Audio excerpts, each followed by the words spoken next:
안녕하십니까. 대동학원 은석학원에서 수학을 가르치고 있는 수학 강사 백영식입니다.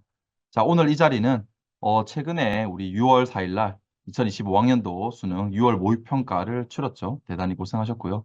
자, 그 6월 4일 날 쳤던 6월 모의평가 수학 영역 총평에 대해서 그리고 앞으로 우리가 어떤 식으로 수능 공부를 해야 되는지 대해서 방향성을 제시하기 위해서 나왔습니다. 네, 그럼 바로 시작하겠습니다. 일단 오늘은 네 가지에 대해서 먼저 알아볼 겁니다. 난이도 및 총평, 그리고 이번 6월 모의평가의 주요 특징, 그리고 이번 이 시간은 수학 2 과목과 미적분에 대해서 조금 더 디테일하게 살펴보는 시간이므로 수학 2랑 미적분의 핵심 문항, 그리고 특징 알아볼 거고요. 그다음에 우리 앞으로 이제 수능 대비 어떻게 해야 되는지 향후 학습 전략에 대해서 살펴보도록 합시다. 네, 바로 이제 넘어가도록 할게요. 자, 먼저 전반적인 난이도와 총평입니다. 일단 첫 번째 전년도 수능과 비교했을 때는 상당히 평이하게 출제가 되었고요. 소위 말해서 이제 킬러 문제가 전혀 이제 나오지 않죠. 배제되었고 대신에 계산을 좀 요구하는 문제와 중킬러 문제스러운 문제들로 좀 많이 구성을 했습니다. 그래서 사실 여기 밑에 그 가 등급표 보시면은 지금 표준 점수 기준입니다. 이번 이제 6월 4일 날 치고 나서 취합을 한 결과 지금 표준 점수가 1등급 것이 133점으로 예측이 되는데 이것은 이제 2024학년도 작년 수능이죠. 수능 그리고 작년 6월 모의평가, 그다음에 재작년 6월 모의평가와 크게 차이는 나지 않습니다. 근데 왜 상당히 평이했다라고 말을 하냐? 사실 이제 상위권 학생들은 킬러 문제가 아예 없고 소위 말하는 극킬러 문제가 없고 중킬러 문제들 위주로 나오다 보니까 체감 난이도가 상당히 평이했다라는 거고 이 중상위권 학생부터는 조금 변별이 되도록 그래도 문제의 기본 개념을 확장하고 변형하고 즉 기출 문제와 똑같이 나오진 않았습니다. 그렇기 때문에 변별이 좀 되지 않았나. 그리고 그런 결과 표준 점수의 등급 간 차이는 크지 않은 걸로 지금 예상이 됩니다. 자, 그리고 이제 주요 특징입니다. 자, 이번 6월 모의평가 수학 영역은 일단 큰 특징은 첫째는 문항 순서를 재배치했어요. 이제는 이제 번호대가 가져다 주는 과목이라든가 난이도가 고정되진 않고요.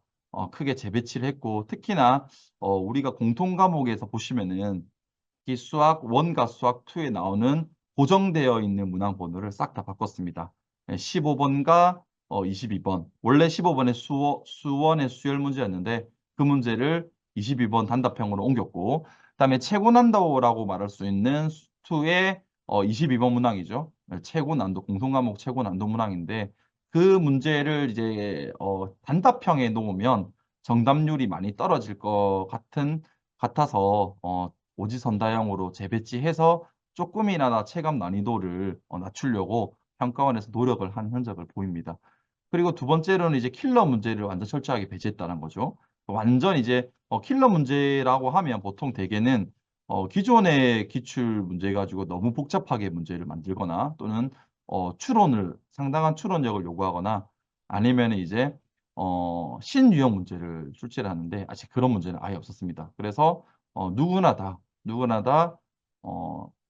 풀 수 있는 문제로 접근을 할 수 있는 문제로 충분히 수능 공부를 한 친구들은 문제가 없도록 출제를 했고요. 그와 동시에 이제 신유형 문제가 나오지 않았죠. 그래서 기출 소재 위주로 변형을 해서 최대한 이제 수험생들한테 익숙함을 주고 싶었다라는 게 이번 6월 모의평가의 주된 특징이라고 보여집니다. 이제 과목별로 좀 들어가 보면 일단은 수학 2 같은 과목은 너무 쉽게 나왔어요, 사실은. 제가 지금 재수생들을 데리고 수투랑 미적 위주로 지금 강의를 하고 있는데 역대 평가원 기출 문제 중에서 출제됐던 시험 중에서 수학 2가 가장 쉽게 나온 게 아닌가 싶을 정도로 쉽게 출제됐고 그래도 최고 난도 문제는 존재했고 15번 문항이 수학 2에서 가장 어렵고 변별이 될 수 있는 문제로 출제가 되었습니다. 근데 이 문제는 여기 보시면 알겠지만 gx라는 함수를 정의해서 전체 증가한다. 그리고 미분 가능한다. 이런 것들을 통해서 어, 이 도함수의 증감, 그러니까 도함수의 부호가 원함수의 증감에 영향을 끼치는 부분, 그리고 나 조건을 보게 되면 정적분으로 정의된 함수를 가졌습니다. 그래서 이 지금 나 조건의 미분을 통해서 빨간 박스에 있는 구간별 이 빨간 박스에 있는 이 함수들이 절대값 함수이기 때문에 구간별 함수를 이룬다는 점을 잘 파악을 해서 문제를 해결하면 사실 역대 최고 난도 문제 중에서는 좀 쉬운 쪽에 속하는 문제가 아니었나 싶고요. 그다음에 미적분 같은 경우에는 전반적으로 미적분 이제 23번부터 30번까지 전반적으로 쉽게 평이하게 출제가 되었습니다. 사실 미적분을 응시하는 학생들 자체가 수학에 대한 부담감을 좀 많이 갖고 있는데 그런 부분들을 조금 더 완화시켜 주기 위해서 좀 쉽게 출제가 됐고요. 특히 28번 같은 문제가 최고 난도 문제로 꼽히는데 여기 보시면 이제 fx가 구간별 함수이고 fx는 t 이 방정식을 만족시키는 x 제소값을 이 그래프를 그렸을 때 이 y는 t라는 상수함수와 교점의 x좌표 중에서 가장 작은 부분 여기를 gt로 잡아오겠다라고 새로운 함수를 정했고요. 이게 12에서 불연속인 걸 이용해서 이 fx의 극대값이 12인 걸 파악을 해야 되고 그리고 관계식이 실수 t에 대해서 f 합성 gt는 t다.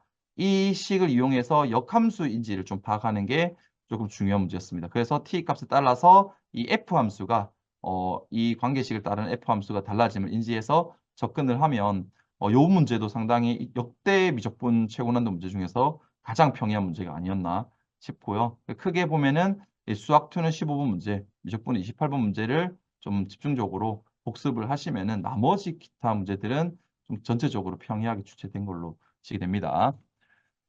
자, 그러면 이제 향후 우리가 어떻게 공부를 해야 되나?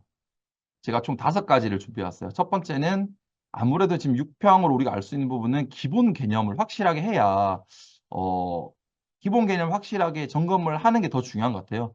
특정 테마별 정리라든가 또 심화 개념보다는 기본 대표 유형에서 나오는 개념을 확실하게 점검을 해야 될 것 같고 일단 두 번째로는 자, 이렇게 이제 좀 극킬러 문제가 안 나오고 특히 함수를 추론하는 어떤 추론력을 상당히 추론력을 요구하는 문제라든가 또 케이스 분류를 막 무자비하게 들어가는 문제라든가 또는 계산이 좀 심한 조건을 해석을 해야 되는 문제를 출제하면은 아무래도 이제 지금 현재 킬러 문제를 배제하겠다는 출제 기조와 위배가 되기 때문에 출제를 가장 익숙하게 내면서 변별력을 갖추려면 좀 문제를 좀 다양하게 기존에 고착화되어 있는 뭐 자주 나오는 유형보다는 좀 다양성을 추구할 가능성이 높습니다.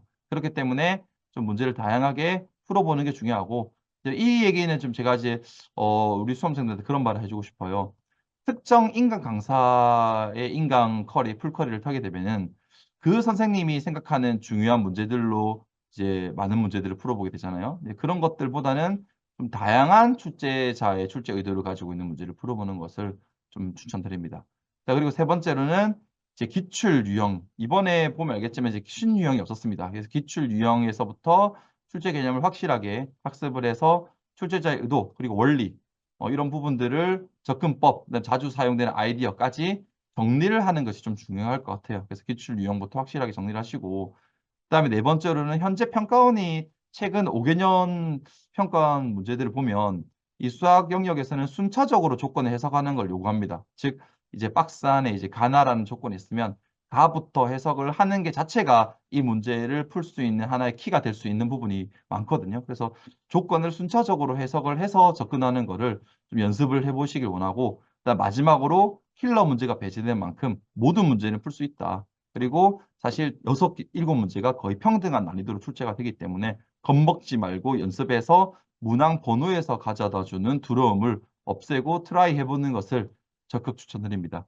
이번 6월 모의평가를 보면 올해 수능도 사실 이런 기조로 갈 것 같고요. 제 생각에는 제 개인적인 사견이지만 지금 등급 컷을 보게 되면 크게 이제 평가원이 만족할 만한 수준으로 출제가 되었다라고 해도 과언이 아니에요. 그래서 지금보다 좀 더 쉽고 어렵게라기보다는 지금 수준에서 약간의 난이도만 조절해서 9월 모의평가와 수능에서 출제될 가능성이 높기 때문에 우리가 앞으로 이제 본인이 할 수 있는 문제, 풀 수 있는 문제 위주로 학습을 하시고 여기 지금 나와 있는 5가지 학습 전략을 통해서 공부를 하시면 충분히 9월 모의평가 수능 대비할 수 있을 것 같습니다. 그래서 상당히 고생하셨고요.